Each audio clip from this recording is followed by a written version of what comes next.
주님께서 여러분과 함께 요한이 전한 거룩한 복음입니다.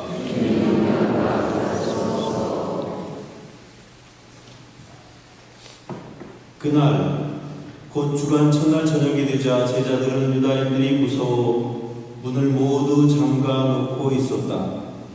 그런데 예수님께서 오시어 가운데에 서시며 평화가 너희와 함께 하고 그들에게 말씀하셨다. 이렇게 말씀하시고 나서 당신의 두 손과 옆구리를 그들에게 보여주셨다. 제자들은 주님을 뵙고 기뻐하였다. 예수님께서 다시 그들에게 이르셨다. 평화가 너희와 함께. 아버지께서 나를 보내신 것처럼 나도 너희를 보낸다. 이렇게 이르시고 나서 그들에게 숨을 불어넣으며 말씀하셨다. 성령을 받아라. 너희가 누구의 죄든지 용서해주면 그가 용서를 받을 것이고 그대로 두면 그대로 남아 있을 것이다. 12제자 가운데 하나로서 쌍둥이라고 불리는 토마스는 예수님께서 오셨을 때에 그들과 함께 있지 않았다. 그래서 다른 제자들이 그들에게 우리는 주님을 배웠소 하고 말하였다. 그러나 토마스는 그들에게 나는 그분의 손에 있는 못자국을 직접 보고 그 못자국에 내 손가락을 넣어보고 또 그분 옆구리에 내 손을 넣어보지 않고는 결코 믿지 못하겠소 하고 말하였다. 여들의 뒤에 제자들이 다시 집안에 모여 있었는데 토마스도 그들과 함께 있었다. 문이 다 잠겨 있었는데도 예수님께서 오시어 가운데에 서시며 평화가 너희와 함께 하고 말씀하셨다. 그러고 나서 토마스에게 이르셨다. 내 손가락을 여기 대보고 내 손을 보아라. 내 손을 뻗어 내 옆구리에 넣어보아라. 그리고 의심을 버리고 믿어라. 토마스가 예수님께 대답하였다. 저의 주님, 저의 하느님. 그러자 예수님께서 토마스에게 말씀하셨다. 너는 나를 보고서야 믿느냐? 보지 않고도 믿는 사람은 행복하다. 예수님께서는 이 책에 기록되지 않은 다른 많은 표징도 제자들 앞에서 일으키셨다. 이것들을 기록한 목적은 예수님께서 메시아시며 하느님의 아드님이심을 여러분이 믿고 또 그렇게 믿어서 그분의 이름으로 생명을 얻게 하려는 것이다.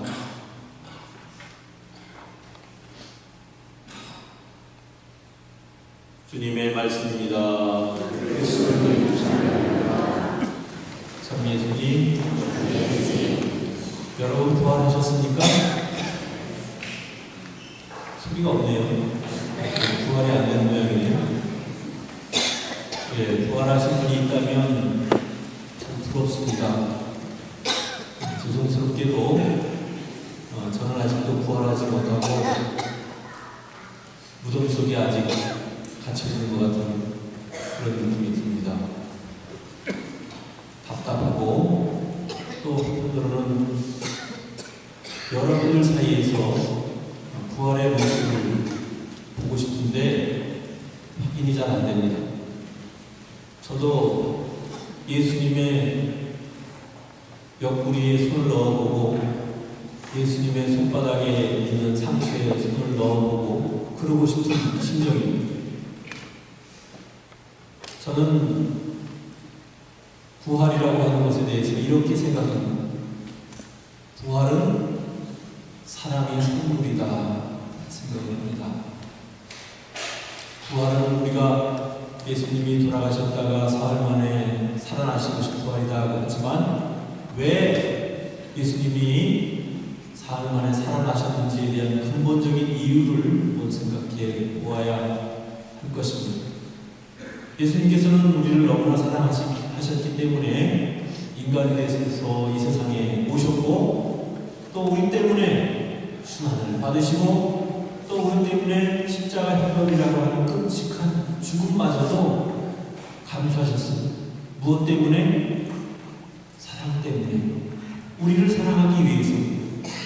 그리고 그것으로 끝났다면 아마 죽음이라고 하는 험으로, 허탈함으로, 또 십자가의 처형이라고 하는 끔찍함으로 모든 것이 끝을 내고 말았을 겁니다. 그러나 예수님께서는 부활하셨습니다. 왜? 우리를 그처럼 사랑하신다는 것을 증명해 주시기 위해서.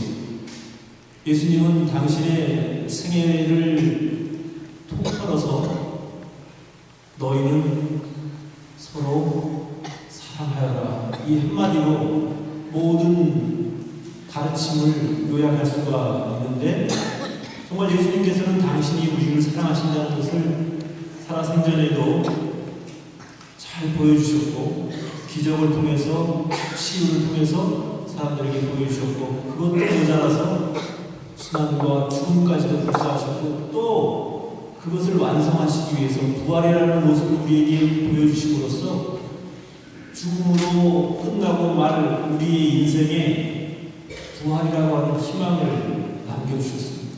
따라서 부활이라고 하는 것은 사랑의 선물이고, 또 우리를 인간을 그만큼 사랑하셨다는 증거이기도 합니다. 어떤 의미에서 보면 저희 공동체는 참 문제도 없고 조용한 공동체입니다. 그리고 어떻게 보면 참 점잖은 공동체이기도 하죠.